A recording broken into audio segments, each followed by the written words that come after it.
Yan po. Meron po tayong lata ng kabalya rito. O parang tuna o atun sa atin, sa Pilipinas.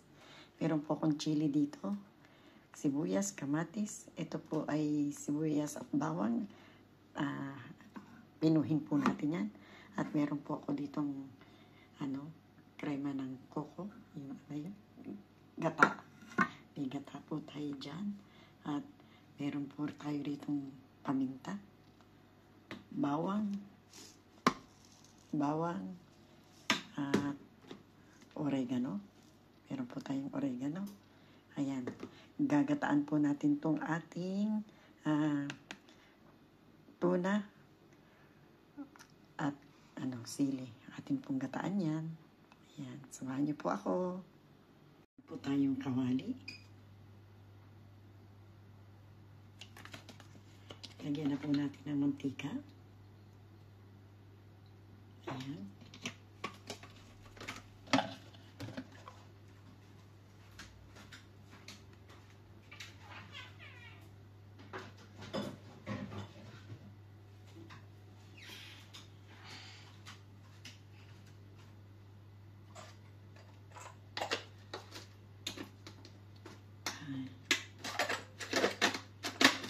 Ayan po.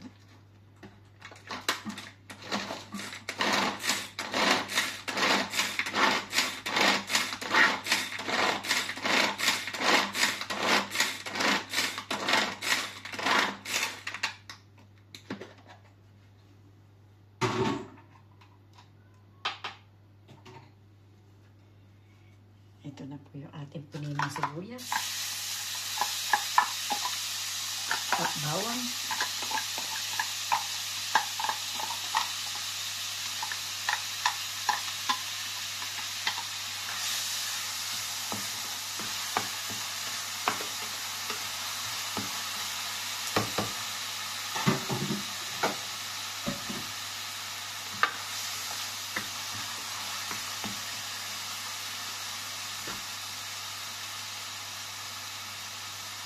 Lagay na po natin itong ating kamatis.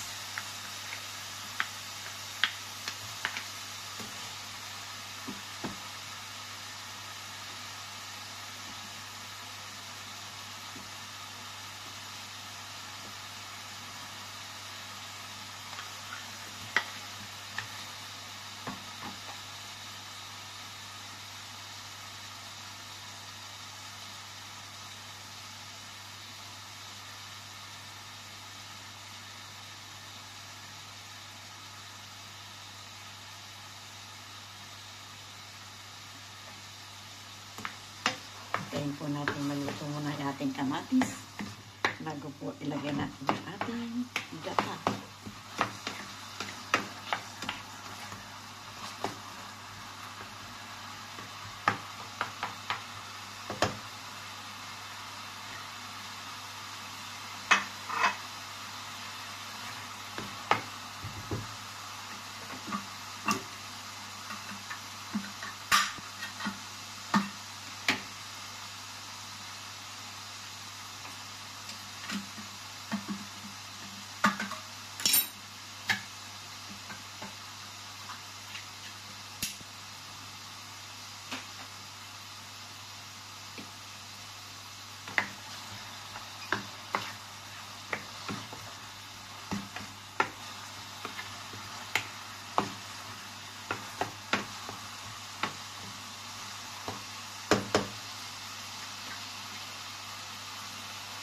Lagay po natin itong ating sili.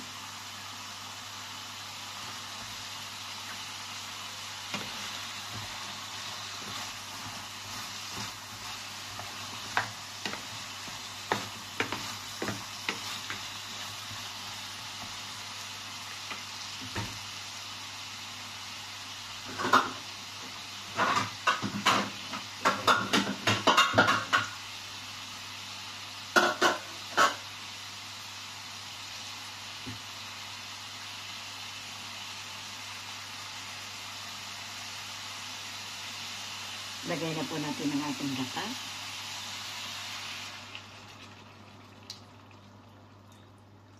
Ayan. Sarap po yan.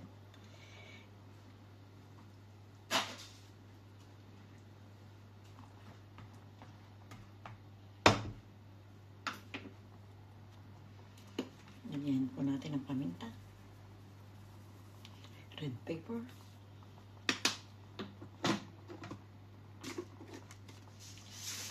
Bawang.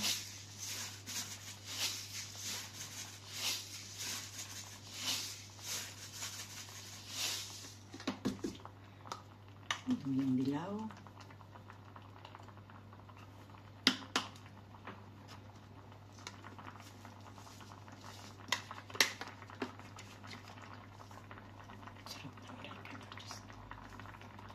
Sarap po ng amoy ng oregano. Gusto ko po talaga yan.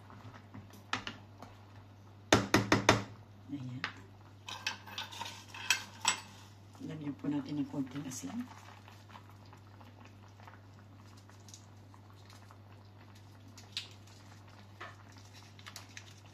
Ilagay na din po natin tong ating chicken cubes.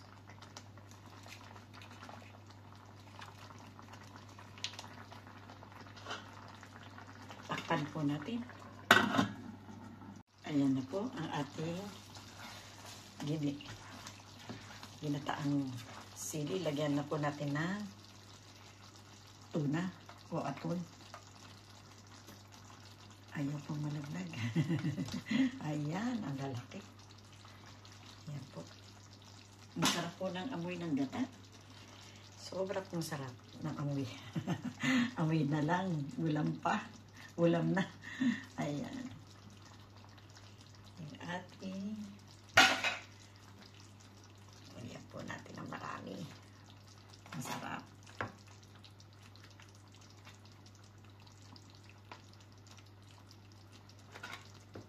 Ayan. Ang sarap po niya. Ginataang tuna with sili. Ang sarap po. Ginataang tuna with sili. Tuna o atun.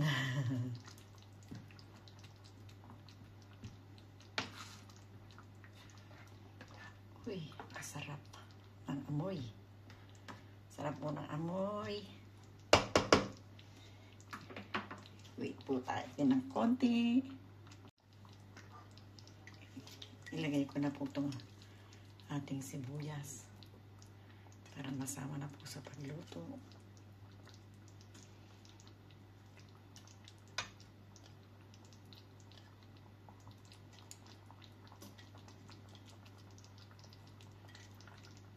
Yan.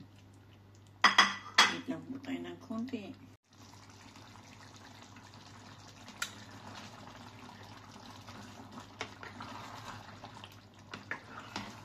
Baka dumidikit po eh.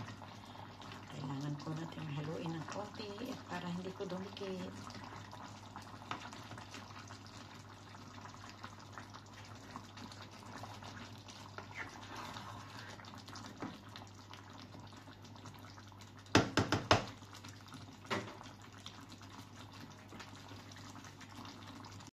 Ayan po, pinatay na ni Tita Emmy. Luto na po yung ating tuna na may sili. Ginataan. Ayan, sarap po yan. Lipat na po natin sa isang lugar. Sa isang lugar. Sa isang lagayan. Ayan, ito na po. Lipat na po natin siya. Ang sarap po yan.